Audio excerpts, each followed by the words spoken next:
आप सभी लोगों को जय हिंद, वंदे मातरम। तो आज हम लोग पढ़ने वाले हैं हार्मोनिक प्रोग्रेशन। तो आइए देखते हैं हार्मोनिक प्रोग्रेशन क्या है, इसके सीक्वेंस क्या है, ये कैसे बढ़ते हैं, इसके कॉमन डिफरेंस क्या है। तो जैसा कि हार्मोनिक प्रोग्रेशन हमें जो है पढ़ने में कोई दिक्कत नहीं होगी अगर हमें अच्छे तरीके से अर्थमेटिक प्रोग्रेशन पता है, ठीक है ना। तो आइए देखते हैं कि हार्मोनिक प्रोग्रेशन होता क्या है। तो सबसे पहले हम हार्मोनिक प्रोग्रेशन के लिखते हैं डेफिनेशन। क्या है इसका डेफिनेशन, हमें डेफिनेशन पता होना चाहिए। क्या होता है? Unequal numbers unequal numbers unequal numbers a1 a2 a3 dot dot dot are said to be in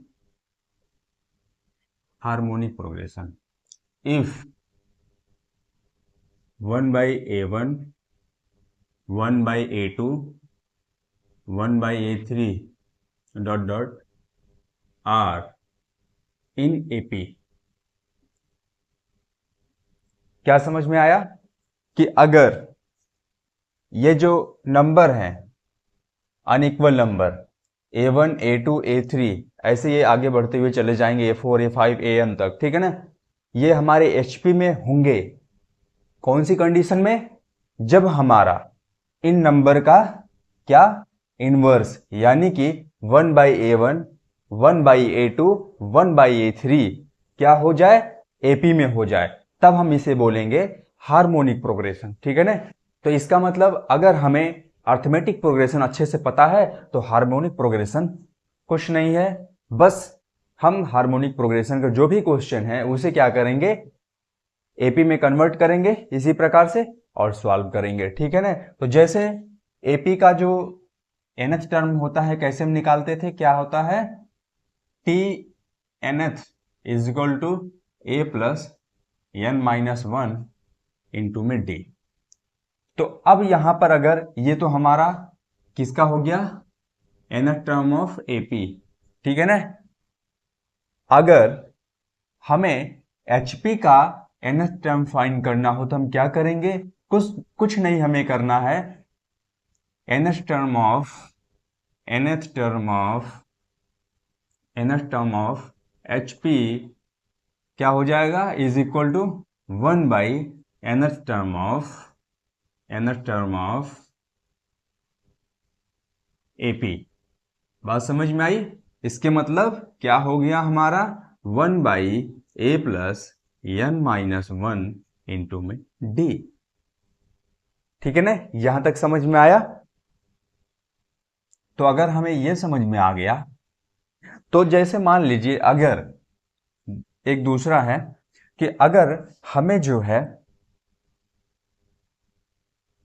harmonic progression दिया हो और हमें अर्थमेटिक प्रोग्रेशन का कॉमन डिफरेंस फाइंड करना हो, हम उस सीरीज को रिवर्स थोड़ी करने जाएंगे, ठीक है ना। तो उस केस में हम कैसे फाइंड करेंगे, उस केस में हम फाइंड करेंगे कि 1 by B minus 1 by A upon में n माइनस 1, ये हम common difference of AP corresponding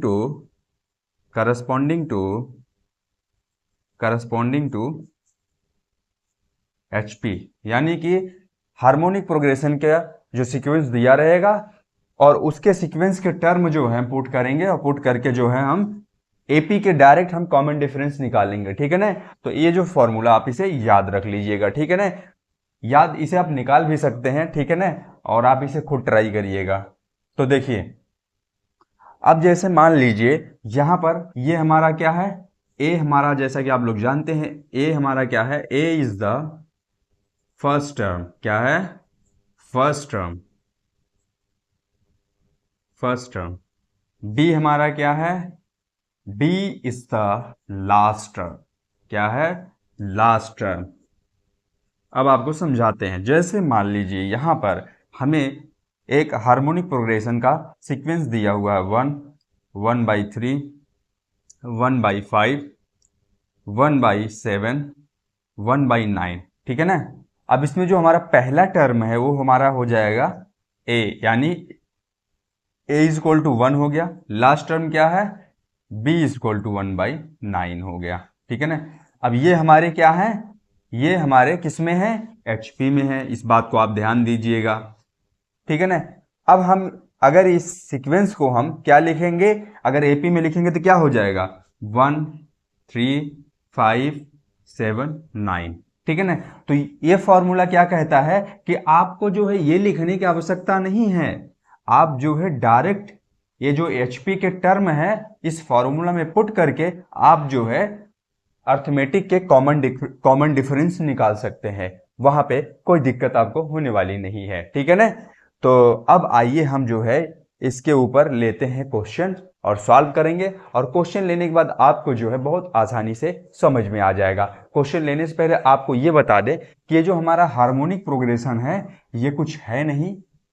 क्या है ये हमारा, जब जैसे एपी क्या होता है, कॉमन डिफरेंस से कोई भी सीक्वेंस जब बढ़ता है तो उसे हम क्या कहते हैं, अर्थमेटिक प्रोग्रेशन कहते हैं, एपी कहते हैं। तो जैसे मान लीजिए यहाँ पे क्या है, 1 2 3 4 5 6 7 ऐसे करके जन तक। ठीक है ना।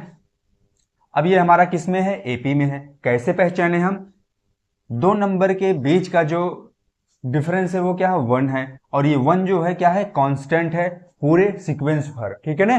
तो ये हमारा सीक्वेंस किस में है, एपी में है। ठीक है ना। अब अगर मान लीजिए हम मैथ सॉल्व कर रहे हैं और मैथ सॉल्व करते करते हमें ये ऐसे ना मिलकर के ऐसे मिल गया हो, 1/1 दैट इज इक्वल टू 1 ही होता है, तो 1 क्या हो जाएगा, 1/2 और 1/3 1/4 1/5 1/6 1/7। आप समझिएगा हम क्या बताना चाह रहे हैं आपको, कहां तक चला जाएगा, ये n तक चला जाएगा। अब देखिए ये कुछ नहीं है, बस क्या है, ये जो हमारा एपी है, मतलब ऐसा हम सोचे कि ये जो हमारा एपी है बस इसी को क्या कर दिया गया, रिवर्स कर दिया गया है। ठीक है ना। इसके जो न्यूमरेटर और डिनोमिनेटर हैं इसे आपस में इंटरचेंज कर दिया गया है। तो अगर हम यहाँ पर अगर मान लीजिए ये nth टर्म इसका मान लीजिए हमें फाइंड करना है कि ये जो सीक्वेंस है एपी का, इसका जो चौथा टर्म हमारा 4 है। ठीक है ना। अब यहाँ पे अगर हमें फाइंड करना रहता है, ये सीक्वेंस हमारा HP है, हार्मोनिक प्रोग्रेशन में है, तो इसका हमारा चौथा टर्म क्या होगा, तो हम देखें कि कुछ नहीं है, इसका जो हमें चौथा टर्म फाइंड करना था उसके लिए फॉर्मूला यूज किए, T4 इज इक्वल टू पहला टर्म 1 और 4 - 1 इंटू में 1, यही किए हम। तो हमें क्या मिल गया, 4 मिल गया। बात समझ में आई। तो यहां पे हम देखिए कुछ नहीं था, बस इसी 4 का क्या था, ये 4/1 है, तो मतलब न्यूमरेटर बाई डिनोमिनेटर हम क्या किए, इसी को चेंज कर दिए, इन्वर्स कर दिए, तो क्या हो गया, ये 1/4 हो गया। तो इसके मतलब हमें यह समझ में आया कि हार्मोनिक प्रोग्रेशन को सॉल्व करने के लिए हमें कुछ पर्टिकुलर दूसरे रिलेशन या दूसरे फॉर्मूला की आवश्यकता नहीं है। जो हम एपी में पढ़े हैं सभी कंसेप्ट सभी फॉर्मूले इसमें लग जाएंगे। ठीक है ना। बात समझ में आई आपको, कोई कंफ्यूजन अगर हो तो आप कमेंट कर सकते हैं, बाकी अभी क्वेश्चन लेंगे तो आपके सारे कंफ्यूजन दूर हो जाएंगे। ठीक है ना। चलिए अब क्वेश्चन लेते हैं और फटाफट उसे सॉल्व करते हैं। तो इन तीनों क्वेश्चन को हम सॉल्व करते हैं, और इन तीनों क्वेश्चन को सॉल्व करने के बाद हमें HP में कोई प्रॉब्लम होने वाली नहीं है। ठीक है ना। तो आइए सबसे पहले क्वेश्चन को देखते हैं। तो सबसे पहला क्वेश्चन क्या बोल रहा है, find the 100th term of the sequence क्या है, 1 है, 1/3 है, 1/5 है, 1/7, ऐसे करते करते 100th टर्म तक जाएगा। और हमें क्या बताना है कि इसका जो 100th टर्म है वो क्या होगा, समर टर्म क्या होगा। ठीक है ना। तो सबसे पहले हम सीक्वेंस को लिखते हैं। सीक्वेंस क्या हमारा, 1 1/3 1/5 1/7, ऐसे करते करते कहां तक जाएगा, 100th टर्म तक जाएगा। ठीक है ना।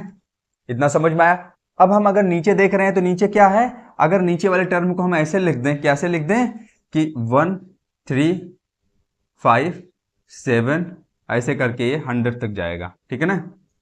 तो ये क्या है, देखिए इसका डिफरेंस क्या हो जाएगा, 2 हो जाएगा, इसका डिफरेंस 2 हो जाएगा, मतलब इसका जो हमें CD मिल रहा है क्या मिल रहा है, 2 मिल रहा है। ठीक है ना। अब यहाँ पे हमें ये सीक्वेंस लिखने की जरूरत नहीं थी। क्यों? हम यहाँ से डायरेक्ट एपी का कॉमन डिफरेंस निकाल सकते थे उस फॉर्मूले से। क्या था formula? 1/b minus 1/a upon में n माइनस 1। ठीक है ना? कैसे? देखिएगा, यहाँ पे हमारा जो लास्ट टर्म है, ठीक है ना? हाँ, अब जो है यहाँ पे हम इस फॉर्मूले को अप्लाई नहीं कर सकते। क्यों? लास्ट टर्म ही तो हमें बताना है, तो यहाँ पे नहीं अप्लाई कर सकते, लेकिन आगे अप्लाई करके आपको बताएंगे। ठीक है ना? कैसे इसे अप्लाई करना है। ठीक है ना? तो आइए देखिए अब हम क्या करते हैं यहाँ पे। अगर हम इस टर्म का 100th टर्म 100वां टर्म पता कर लें, तब हम आराम से बता सकते हैं कि इसका 100वां टर्म क्या होगा। ठीक है ना? तो देखिए बड़ा ही आसान हो जाएगा इसका पता करने के लिए। तो यहाँ पे देखिए पहला टर्म क्या है? 1 है। कॉमन डिफरेंस क्या है? 2 है। ठीक है ना? और हमें जो है पता करना है इसका 100 टर्म, यानी कि T100 is equal to a plus n minus 1 into में d, और यहाँ पे n की वैल्यू क्या है? 100 है। ठीक है ना? अब देखिए क्या हो जाएगा? T100 term is equal to 1 plus 100 minus 1, common difference 2 है, 2 से मल्टीप्लाई कर देंगे, क्या हो जाएगा? ये देखिए 1 प्लस 99 इंटू में 2। ठीक है ना? क्या हो जाएगी हमारा? ये हमारा हो जाएगा 1 plus 198 plus 1 that is equal to 199। अगर हमारा ये सीक्वेंस एपी में 199 है तो एचपी में क्या हो जाएगा? एचपी में इसी का क्या हो जाता है? इनवर्स हो जाता है, यानी कि 1/199 हो जाएगा। बात समझ में आई? ठीक है ना? अब आइए हम दूसरे क्वेश्चन को देखते हैं। दूसरा क्वेश्चन क्या बोल रहा है कि if A B C R in HP, A B C किसमें है? हार्मोनिक प्रोग्रेशन में है। So that A minus B upon में B minus C that is equal to A upon C. अगर ये हमारे इसमें एचपी में है तो ये भी हमारे एचपी में ही होंगे, ऐसा आप दिखाइए, ऐसा प्रूफ करके बताइए। ठीक है ना? तो आइए इसे सॉल्व करते हैं। अब दूसरा क्वेश्चन, तो यहां पे क्या है हमारा? ए बी सी किसमें है? एचपी में है। ठीक है ना?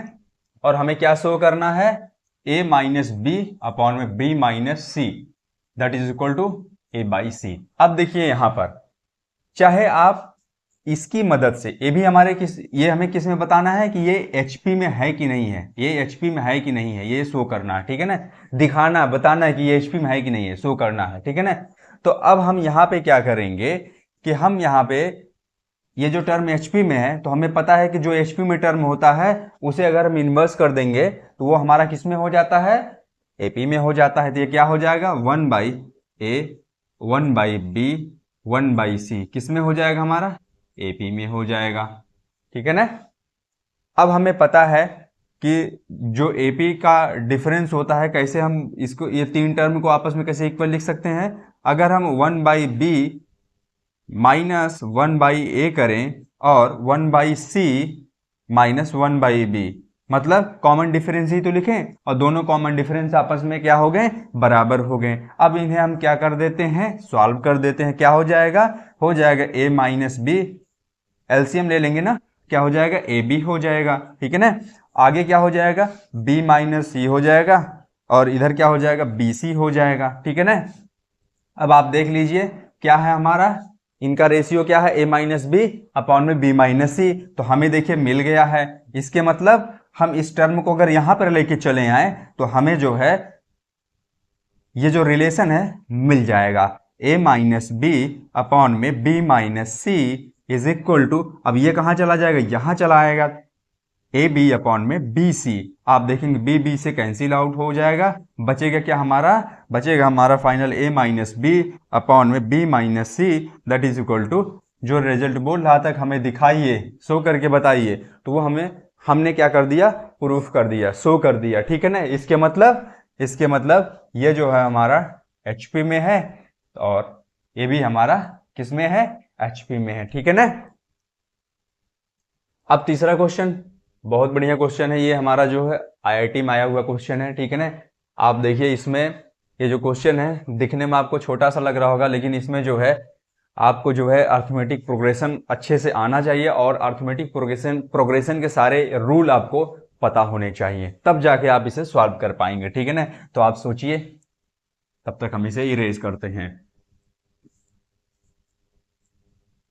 तो तीसरा क्वेश्चन हमारा है, if A B C R in H P so that A by B plus C, B by C plus A, C by A plus B are also in H P. ठीक है ना, अब देखिए यहां पर क्या दिया हुआ है हमें, हमें इसी से जो है इसको प्रूफ करना है। ठीक है ना, शो करना है कि ये हमारा एचपी में। ठीक है ना, तो अब देखिए ए बी सी क्या दिया है हमें, हमें दिया बस इतना बोल दिया है कि ये एचपी में है। ठीक है ना, अब एचपी में बोल दिया तो हम सीधे इसको लेके चले जाएंगे किस में, एपी में लेके चले जाएंगे। कैसे एपी में जाएंगे, 1/a कर देंगे, इसे 1/b कर देंगे, इसे 1/c कर देंगे। ये हमारा किस में हो गया, एपी हो गया। अब आप इसे भूल जाइए। ठीक है ना, कहने का मतलब एचपी का कोई भी क्वेश्चन बस रहेगा क्वेश्चन एचपी में, पर सॉल्व होगा हमारा सारा एपी से। बात समझ में आई ना, एक हिसाब से आप एक स्टेप के बाद सब कुछ एपी ही करने वाले हैं। ठीक है ना, बात समझ में आई कि नहीं समझ में आई। तो एचपी जो कोई बहुत बड़ा टॉपिक नहीं, छोटा सा है। तो एचपी के कोई भी क्वेश्चन हो, बस आपको एपी अच्छे से पता होना चाहिए, आप फटाफट उसके सोल्यूशन कर ले जाएंगे। ठीक है ना, अब देखिए, अगर आपको एक प्रॉपर्टी याद होगी कि अगर अर्थमेटिक प्रोग्रेशन होता था, अगर उसमें हम किसी भी कांस्टेंट नंबर से उसके सभी टर्म में मल्टीप्लाई कर देते थे तो वो हमारा अर्थमेटिक प्रोग्रेशन ही होता था। बात समझ में आई। तो अगर हम ऐसा कर दें कि यहां पर अगर हम a प्लस बी प्लस सी इस टर्म से अगर हम तीनों, ये जो तीनों नंबर दिए हैं, इन तीनों नंबर में मल्टीप्लाई कर दें तो क्या ये एपी चेंज हो जाएगा, बिल्कुल नहीं चेंज होगा, एपी ही रहेगा। तो क्या हो जाएगा, ये देखिएगा आप, ये हो जाएगा हमारा a plus b plus c upon में a हो जाएगा। अगला क्या हो जाएगा, a plus b plus c upon में b हो जाएगा। ठीक है ना, a plus b plus c upon में c हो जाएगा। इतना समझ में आया। ए भी हमारा किस में है, ए भी हमारा एपी में है। ठीक है ना, अब जो है आप देखिए, इसे जो है आप लिख सकते हैं, कैसे लिख सकते हैं, a बाई ए क्या हो जाएगा, 1 हो जाएगा, और इधर हो जाएगा आपका b प्लस सी अपॉन में a हो जाएगा। ठीक है ना, इधर देखिए क्या हो जाएगा, ये हमारा b बाई बी 1 हो जाएगा, तो 1 plus a plus c by b हो जाएगा। बात समझ में आई। तो ये हमारा 1 प्लस सी बाई सी 1 हो जाएगा, plus a plus b upon में c हो जाएगा। ए भी हमारा किस में है, एपी में है। ठीक है ना, क्यों, आप देख लीजिए क्या है इसमें, अगर हम यहां पर क्या मल्टीप्लाई किए, अगर जोड़ भी दी कोई नंबर, हम कोई कांस्टेंट नंबर जोड़ दें तो भी हमारा एपी में ही होता था, तो एपी में ही है, इसमें यहां पर कोई बदलाव नहीं हुआ है। अगर आप ध्यान से देखेंगे, अगर ये पूरा टर्म हमारा एपी में है, इसके मतलब ए भी टर्म हमारा किस में है, एपी में है। इसके मतलब क्या हुआ कि बी बाई सी अपॉन में ए प्लस सी अपॉन में बी, ए प्लस बी अपॉन में सी, ये किस में है, एपी में है। अगर ये एपी में है तो इसके मतलब अगर इसका हम इन्वर्स कर देंगे तो ये क्या हो जाएगा हमारा, ये हमारा हो जाएगा A by B plus C, B by A plus C, और C by A plus B. किस में हो जाएगा, ये हमारा एचपी में हो जाएगा। बात समझ में आई, बात समझ में आई। ठीक है ना, ये हमारा किस में हो गया, एचपी में हो गया। यही बोल रहा था, इस रिजल्ट को हमने क्या कर दिया, शो कर दिया। ठीक है ना, बस सॉल्व हो गया हमारा क्वेश्चन। ठीक है ना, तो ये जो है हमारा एचपी का बड़ा छोटा सा टॉपिक है, और एचपी का प्रॉब्लम जो है हमारा एपी से ही सॉल्व होता है, तो इसलिए एपी जो आपको अच्छे से पता होना चाहिए। ठीक है ना, और आगे जो है हम लोग पढ़ेंगे अर्थमेटिक मीन, ज्योमेट्रिक मीन और हार्मोनिक मीन, इन तीनों को पढ़ेंगे। और इसको पढ़ने के बाद जो है हमारा सीक्वेंस एंड सीरीज का सारा जो इसमें टॉपिक है सब समाप्त हो जाएगा। ठीक है ना, एक आपको जो है होमवर्क दे देते हैं, एक क्वेश्चन। ठीक है ना, इसे इरेज करते हैं। If a square b square c square are in are in AP so that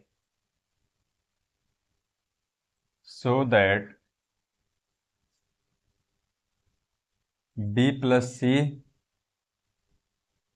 C plus A plus B are in HP। ठीक है ना, ये आपके लिए होमवर्क है। यहाँ पे ये हमें क्या दिया हुआ है, एपी में दिया हुआ है, और हमें शो करना है कि ये हमारा किस में हो, एचपी में हो। तो आपको एक थोड़ा सा हिंट दे रहे हैं कि आपको ये नहीं प्रूफ करना, आपको ये नहीं शो करना, आपको शो करना 1/B प्लस सी, 1/C प्लस ए, 1/A प्लस बी, ये हमारा एपी में हो जाएगा। ठीक है ना, क्योंकि एपी में रिलेशन दिया है तो हम एपी में सॉल्व करेंगे, और जब ये हमारा रिजल्ट आ जाएगा इसको इन्वर्स कर देंगे तो हमारा ये आ जाएगा। ठीक है ना, इसे आप ट्राई करिएगा, ये भी बहुत अच्छा क्वेश्चन है। ठीक है ना, ये भी जो हमारा जो है यूनिवर्सिटी में आया हुआ है क्वेश्चन है। ठीक है ना, इसे आप जो है सॉल्व करिएगा। तो इसी के साथ इस लेक्चर को यहीं पर समाप्त करते हैं। आप सभी लोगों को जय हिंद, वंदे मातरम। और आप लोग अपना ध्यान रखिएगा, अधिक से अधिक क्वेश्चन की प्रैक्टिस करिएगा।